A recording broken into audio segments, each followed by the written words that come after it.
ओम ब्रह्म सत्यम सर्वदा। आज की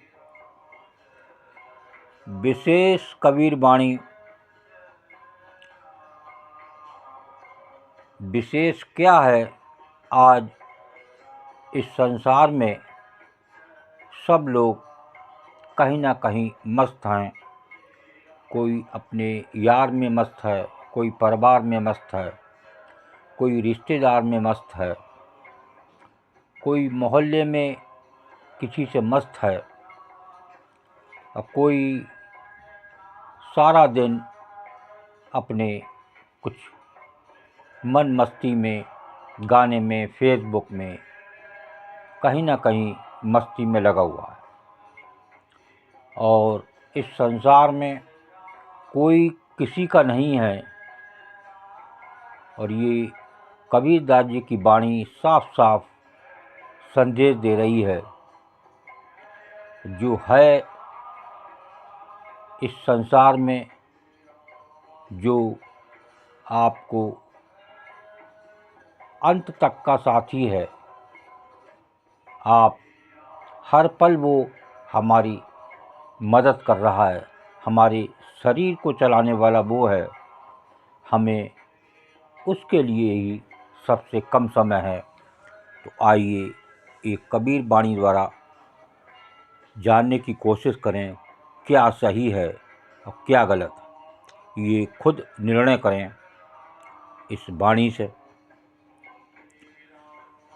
एक दिन ऐसा होएगा,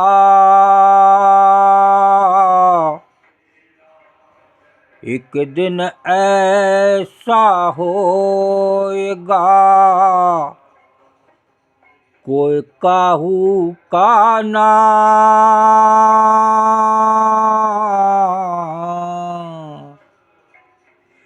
घर की नारी को कहे, घर की नारी को कहे, तन की नारी जाहि कबीरा, तन की नारी जाहि।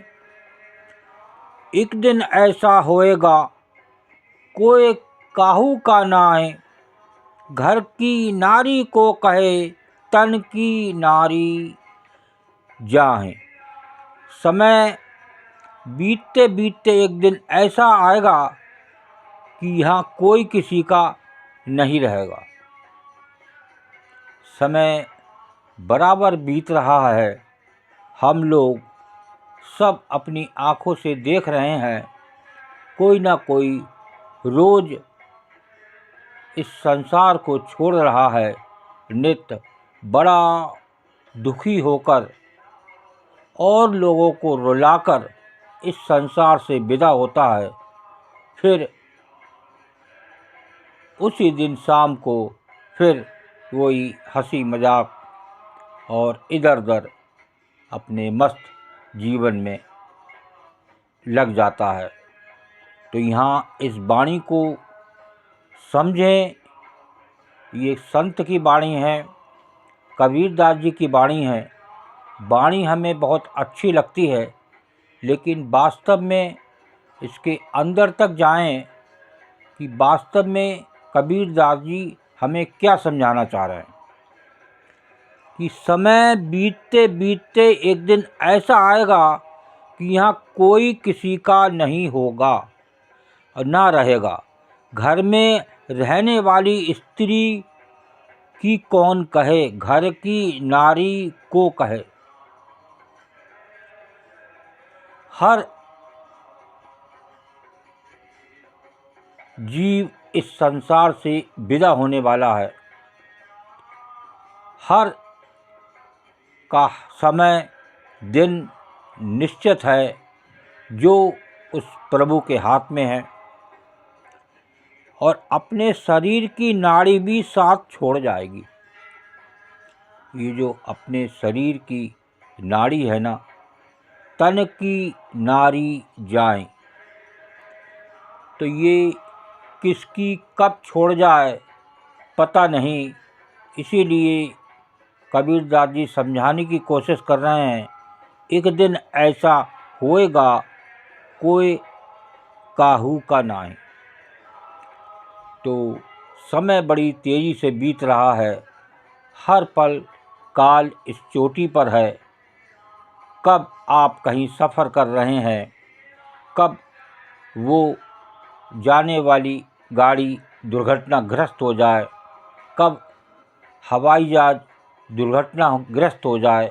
आए दिन हम सुनते हैं, पेपर पढ़ते हैं कि उस फ्लाइट में अभी 10 थे, 12 लोग थे, कभी 300 लोग आए दिन उस मौत के शिकार हो रहे हैं।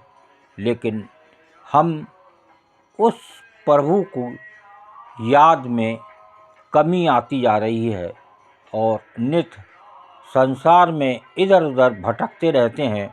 जो वास्तव में सही भक्ति है, उस आत्म तत्व की, कहाँ से आया कहाँ नर जाए, कौन तेरो मुकाम, मंगत सार विचारना मानुष जन्म का काम। ये है असली काम मानुष का। तो क्या हमारा असली काम हो रहा है? क्या हम कहाँ से आए हैं, कहाँ जाना है, इसकी हम याद कर रहे हैं? ये शरीर इस देह में लगे रहते हैं, क्या ये देह बनी रहेगी? जो बने रहने वाली चीज़ है उस पे हमारा ध्यान नहीं है, बाहर इधर उधर संसार में भटक रहे हैं। जो वास्तव में खुशी देने वाली है और देती रहेगी, एक दिन वही शक्ति ऐसी है जो आपको उस दुखी रूप संसार से अलग करके अपने 10वें द्वार, उस अगम द्वार तक ले जाने वाली वो सुख का सागर आपकी इस देह में विराजमान है। हम बाहर मस्ती में घूम रहे हैं और उस काल का भरोसा नहीं है जो हर पल सिर पर खड़ा है। आज कोई संसार से विदा होता है, कल कोई संसार से विदा होता है।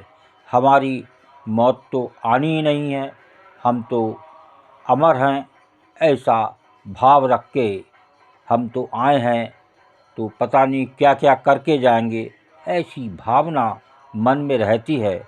और देखिए आगे वाणी क्या कह रही है, घर की नारी को कहे तन की नारी जाए। तो घर की रहने वाली स्त्री क्या कहें, अपने शरीर की नाड़ी भी साथ छोड़ जाएगी, अर्थात सब एक दूसरे से बिछुड़ जाएंगे। इसलिए किसी से भी मोह नहीं करना चाहिए। आज हम मोह करके ही दुखी होते हैं, एक एक संसार से विदा होता रहता है। और ये हमारा था, बड़ा अच्छा आदमी था, इसने हमारी बड़ी सेवा करी, बड़ा ध्यान रखता था, बेचारा चला गया। लेकिन हमने कभी अपने बारे में नहीं सोचा कि हमारी पता नहीं कब मौत आ जाए, तो हम उससे पहले कुछ करके जाएं, उस संसार में जीत के जाएं। ये है संसार की सबसे बड़ी जीत। ओम ब्रह्म सत्यम सर्वदा। दास की कबीर वाणी अच्छी लगी हो तो ज़रूर शेयर करें और जानें वास्तव में जीवन में क्या है, हम वास्तव में अपने जीवन से क्या ले सकते हैं। ओम ब्रह्म सत्यम सर्वदा।